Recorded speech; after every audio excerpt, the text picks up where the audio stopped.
Kasih karunia dan damai sejahtera dari Tuhan Allah Bapa kita dan dari anaknya Tuhan Yesus Kristus menyertai kamu sampai selamanya. Amin.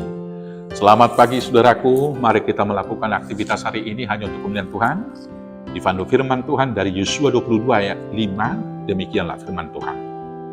Hanya lakukanlah dengan sangat setia perintah dan hukum yang diperintahkan kepadamu oleh Musa, hamba Tuhan itu, yakni mengasihi Tuhan Allahmu, hidup menurut segala jalan yang ditunjukkannya, tetap mengikuti perintahnya, berpaut padanya, dan berbakti kepadanya dengan segenap hatimu dan dengan segenap jiwamu. Demikianlah firman Tuhan. Saudara-saudaraku yang terkasih dalam Yesus Kristus, ada pertanyaan dari sebagian orang pada masa-masa sekarang ini, kurang lebih demikian. Adakah upah orang yang baik di dunia ini? Beruntungkah orang yang jujur?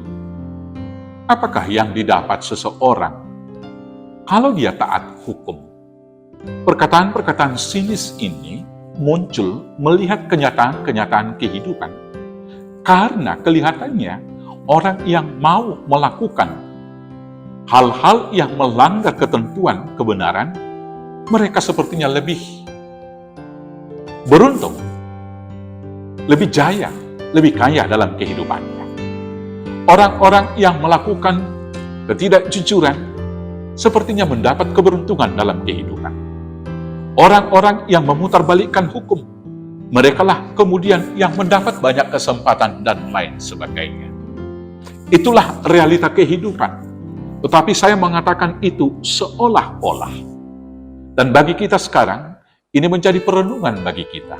Apakah benar orang yang baik tidak akan mendapat apa-apa? Apakah benar orang yang jujur tidak mendapat keberuntungan? Apakah benar orang yang taat hukum tidak mendapatkan apa-apa dalam kehidupannya? Firman Tuhan hari ini mengingatkan kepada kita, bukan soal mendapat apa-apa, bukan soal mendapat untung dan lain sebagainya, tetapi karena kita sudah ditebus, kita sudah diselamatkan, maka kewajiban orang percaya melakukan hukum Taurat itu, mengasihi Tuhan Allah dengan segenap hatinya, berlaku jujur dalam kehidupan, dan kemudian melakukan kebaikan-kebaikan. Karena apa? Karena pertama sekali kita sudah mendapat kebaikan dari Tuhan, kita diampuni dari dosa kita. Kita diberikan apa yang kita butuhkan dalam kehidupan, maka wajib kita melakukan perintahnya. Tuhan telah mengasihi kita dengan mengorbankan anaknya Yesus Kristus, maka adalah kewajiban bagi kita untuk mengasihi Tuhan dan mengasihi sesama. Kalau kembali ke pasal 1, di ayat 8 dikatakan demikian, firman Tuhan berkata menjamin kebahagiaan dan keberuntungan.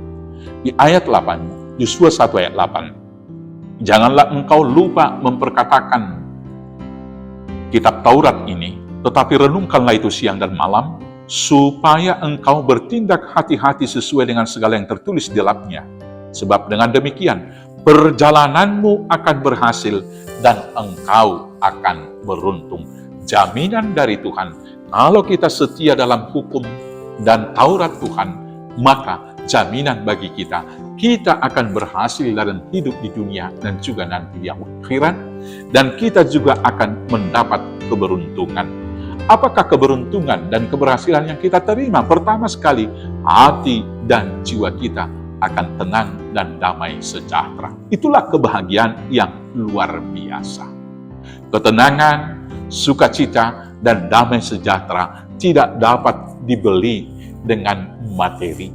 Materi sebanyak-banyaknya dapat kita peroleh dengan melakukan penipuan, melakukan pelanggaran hukum, dan melakukan kecurangan-kecurangan. Tapi materi yang kita dapatkan itu tidak dapat membeli hati yang tenang, jiwa yang tentram, hati yang damai sejahtera, dan juga kebahagiaan.